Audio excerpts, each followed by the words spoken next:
God and I have these revealing conversations quite often.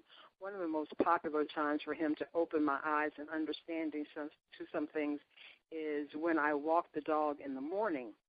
Such was the case on a Friday morning as I walked Missy, the dog, very slowly because I was feeling rather lightheaded and not just quite right. I wasn't really feeling balanced or settled, just not quite right.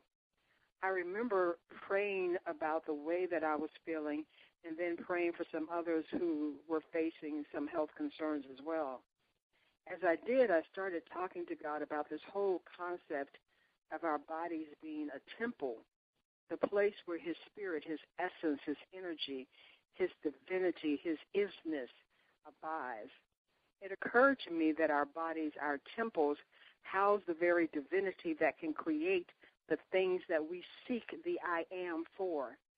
God dwells within our temples to assure the manifestation of that which was spoken to be created.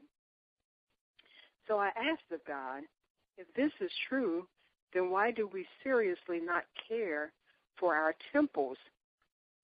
Why do we allow them to be corroded, corrupted, toxin-laden, burdened with extreme extra weight or emotional duress? Why do we see the destructions of our temples only after our bodies start to revolt against us? Do we never wonder that perhaps, just perhaps, the presence of the Spirit within revolts in order to purge us of the very things that keep us unable to move, unable to live, and in fact, barely existing because of our conditions? I spent the rest of that day in full body revolt, listening to each lesson about the temple that came through my illness that day. It is important that we grasp that the Spirit of God is dwelling in our temples. It is more than just a place where organs, tissues, sinew, vessels, arteries, and etc. is housed. It is the very being of God. I used to hear preachers ask a question quite often when I was younger, and that question was, what would Jesus find if he came home with you to your house after church?